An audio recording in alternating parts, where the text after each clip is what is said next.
واقعہ کچھ اس طرح ہے کہ سیدنا انس رضی اللہ تعالیٰ عنہ نے فرمایا کہ ہم کو یہ بات پسند تھی کہ کوئی ہوشیار دیہاتی آئے اور آپ صلی اللہ علیہ وسلم سے دینی امور پوچھے اور ہم سنیں۔ چنانچہ ایک دفعہ ایک دیہاتی آیا اور اس نے کہا کہ اے محمد صلی اللہ علیہ وآلہ وسلم، ہمارے ہاں آپ کا مبلغ گیا تھا جس نے ہم کو خبر دی کہ اللہ نے آپ کو اپنا رسول بنا کر بھیجا ہے، ایسا آپ کا خیال ہے؟ آپ صلی اللہ علیہ وآلہ وسلم نے فرمایا، اس نے بالکل سچ کہا ہے۔ پھر اس نے پوچھا کہ آسمان کس نے پیدا کیے؟ آپ صلی اللہ علیہ وآلہ وسلم نے فرمایا کہ اللہ تعالیٰ نے۔ پھر اس نے پوچھا کہ زمین کس نے پیدا کی ہے اور پہاڑ کس نے پیدا کیے ہیں؟ آپ صلی اللہ علیہ وآلہ وسلم نے فرمایا کہ اللہ تعالیٰ نے۔ پھر اس نے پوچھا کہ ان میں نفع دینے والی چیزیں کس نے پیدا کی ہیں؟ آپ صلی اللہ علیہ وسلم نے فرمایا اللہ تعالیٰ نے۔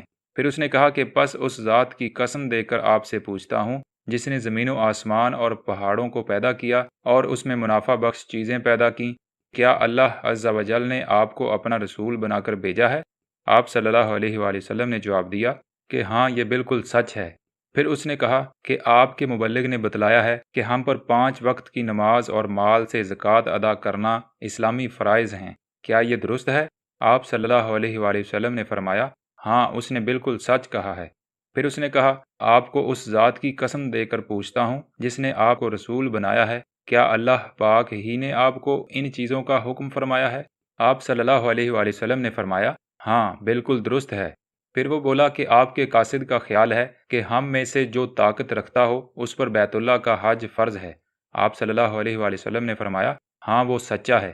پھر وہ بولا میں آپ کو اس ذات کی قسم دے کر پوچھتا ہوں جس نے آپ کو رسول بنا کر بھیجا کہ کیا اللہ ہی نے آپ کو یہ حکم فرمایا ہے؟ آپ صلی اللہ علیہ وآلہ وسلم نے جواب دیا کہ ہاں۔ پھر وہ کہنے لگا کہ قسم ہے اس ذات کی جس نے آپ کو حق کے ساتھ مبعوث فرمایا، میں ان باتوں پر کچھ زیادہ کروں گا نہ کم کروں گا۔